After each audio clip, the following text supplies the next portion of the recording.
এক অপূর্ব মহান তীর্থ তারাপীঠ। এমন উদার সিদ্ধপীঠ বুঝি আর দ্বিতীয়টি নেই। ভারতের বিভিন্ন প্রান্তে ছড়িয়ে আছে কত শক্তিপীঠ, উপপীঠ, শৈব তীর্থ, সিদ্ধপীঠ, বৈষ্ণব তীর্থ ও অন্যান্য পুণ্যস্থলী। সেসব পুণ্যতীর্থ সকল আপন আপন মহিমায় ভারতের আধ্যাত্মিক চেতনাকে সমৃদ্ধ করে তুলেছে।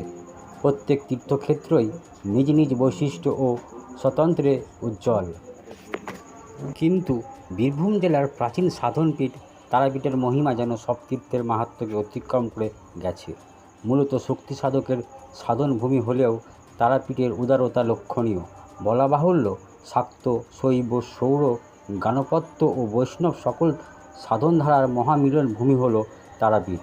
সনাতন ধর্মের যে সর্বধর্ম সমন্বয়ের আদর্শ যুগে যুগে ভারতীয় সাধকগণ প্রচার করেছেন, তারই এক সুবিন্যাস রূপ পূর্ণরূপে তারাপীঠে মূর্তিমান হয়ে উঠেছে।